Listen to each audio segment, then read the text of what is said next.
This is Absolute GH, our training. And now we are on herbal soup. Herbal soup, and I'm going to make moringa soup. So, how do you make moringa soup? Follow me and then follow to the end so that you get to understand.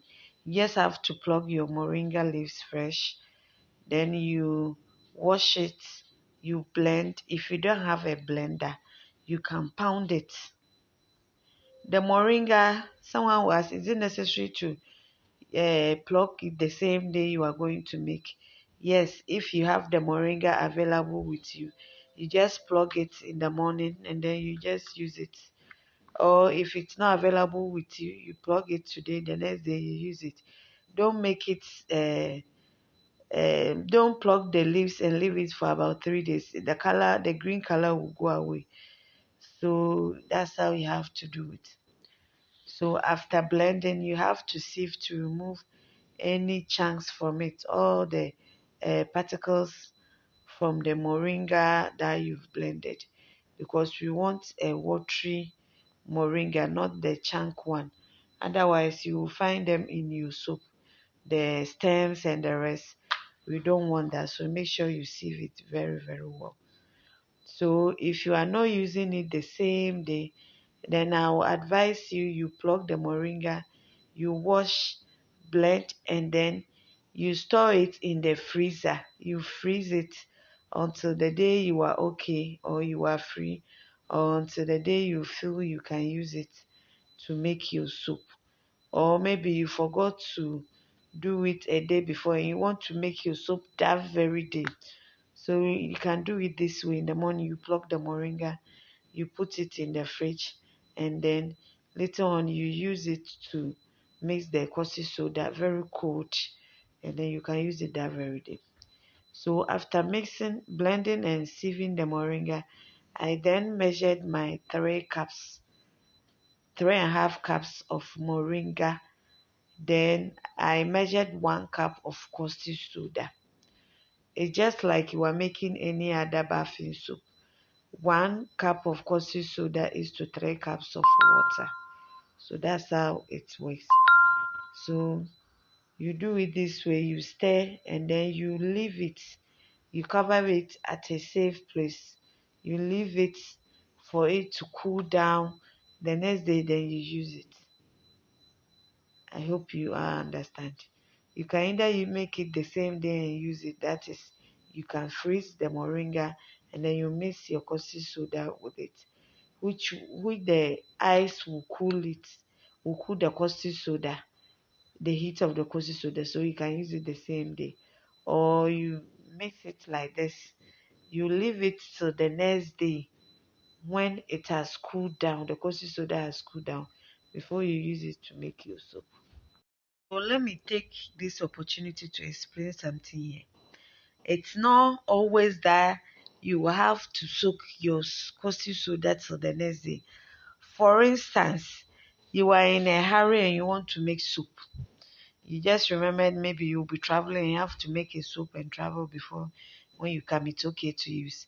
You can use ice cubes. You can use ice cubes to mix your caustic soda.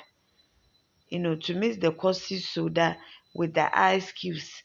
It will cool down there and then, because the ice cubes are very cold, extremely cold. They are frozen. So when you add the caustic soda to it, it will try to melt the cubes, the ice cubes, and then they will just melt, and then you use it on the same day to make your soup.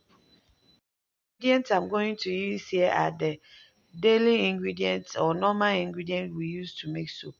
That is vitamin E, perfume, polysorbate to mix the perfume, essential oil if you want to use essential oil, and then silicate to harden it, then glycerin to moisturize it, and then I'm going to use the soda ash to it. I will use soda ash, and then my mixed moringa uh, with my blended moringa with caustic soda that I mixed the previous day. So, and then the oil too that you are going to use. Now, I normally advise my students to blend oils for bathing soap. I'm going to add in my silicate. This is my silicate.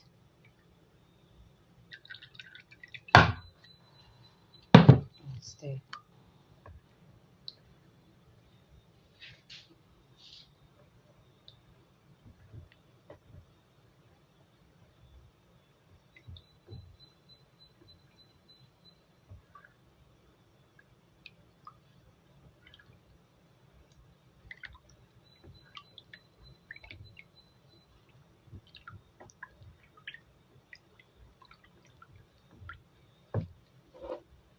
This is my glycerin and vitamin E. I've measured them together.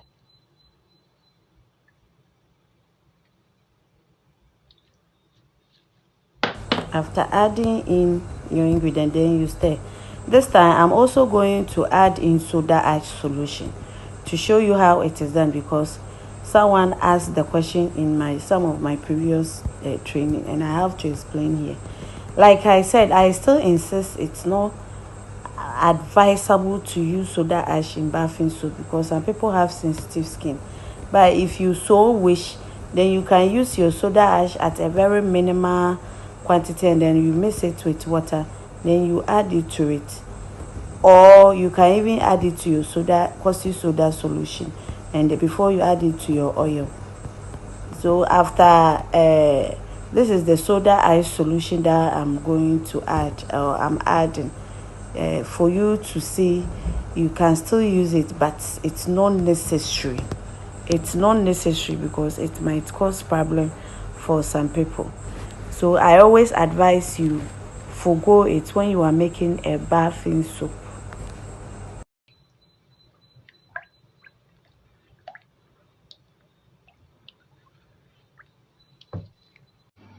At this point, I want to show you something.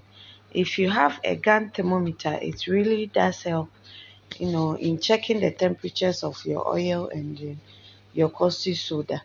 So what it does is, in making soap, the oil and then the caustic soda temperature will have to be the same or almost the same. So if you have the gun, you can use your hands to check, like I showed you in how to make BF soup. You can use your hands to check, tap, and then know the difference of the heat. Or to get the actual temperatures, you have to use a thermometer or a gun thermometer. So you just have to press the gun thermometer to find the temperature of the oil, and then see the temperature of the lye solution too. If they are the same, then you are good to go. If they are not the same and they are almost the same, if the difference is not much, then you know you can easily pour in your caustic soda to the soup. But if you don't have gun thermometer, you can use your hands to check, like I'm showing you. You just use your hand to touch the side of the bowl that the oil is in, and feel the temperature with your hands. And then you do the same with the caustic soda solution too, or the lye solution too. You use your hands to feel the temperature. If you feel they are the same, then you are good to go. But if you feel the difference is not much, you can also pour in your caustic soda. But it won't be as vivid or as accurate as you using a gun thermometer to check. So now after stirring, I use the gun thermometer to check, and then you can see that the oil has 97.7, and then the caustic soda too has 90 something, but it was almost the same. Then you can easily pour in your uh, caustic soda to the oil. So if the oil is too hot, the oil that I'm using is not the normal palm oil or coconut oil. It's an oil that I'm experimenting on. It's an oil that I'm experimenting on. So uh, I don't even know its name. The name is they call it uh, fried tonkuto. I don't know the name for it. So once you check, and then the oil and then the caustic soda temperatures are the same or almost the same, then you can pour in the two, mix it together and then stir. This happens after you have added all your ingredients to it. You can either add the caustic soda and add your ingredient later, or add all your ingredients and then later on add the caustic soda. It will all come back the same. But if you do it the other way around, like you add in the caustic soda and then the perfume and silicate and other things, then you have to be fast with the mixing. So after adding in the caustic soda, I nearly forgot my oil, the perfume. You can add it earlier or later. So I added the perfume too to it, and this time I'm using stick blender. Once the soap trace, you stick blend and it trace, you just pour it into your soap mold. I've already taught you how to know whether it has traced or not. You will see that the soap will form. It could be thin or thick or medium around the spatula or the stick blender or the wooden stick that you are using to stir. So when you see that it has formed on it, then that means your soap has traced. You pour it into your mold. I've showed you how soaps trace from all the soaps that we've done so far. I used my one hand to pour and I couldn't capture. So this is, I just poured it into the soap mold. And what I'm doing is I'm adding texture to the top. That's all. It's not something different. It's just a texture that I'm trying to add to the top. So after that, I sprayed the top with my, I prepare alcohol, or you can use your ethanol to spray the top. So I will just cover it, find something to cover it to prevent dirt and other insects to get in contact with it. This is the next day after it has finished, Moringa soup. After it hatched, it has gotten hard. The next day I molded it the next day.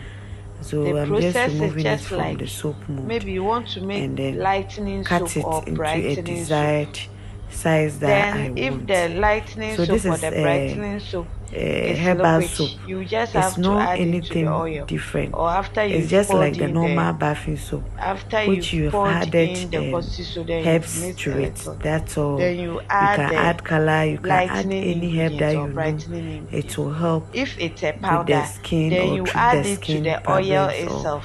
Do one or two good to the skin before you add in. So this is the final product of please, I hope you understand. So you can see how dry it is, how smooth it is. It's not washing soap. All thanks to the stick blender. The stick blender helps smoothing it. So for instance, if I want to add a 100% ingredient to this palm oil that I don't use, suppose that ingredient, but even that sometimes once in a while I use it. Or it's powdered. So thank you for watching, and if you have not subscribed to my channel, try and subscribe to this channel, and then you share it to your loved ones so that they can also learn. I always say this, in this day and age that things are so expensive, you can learn it for your own self.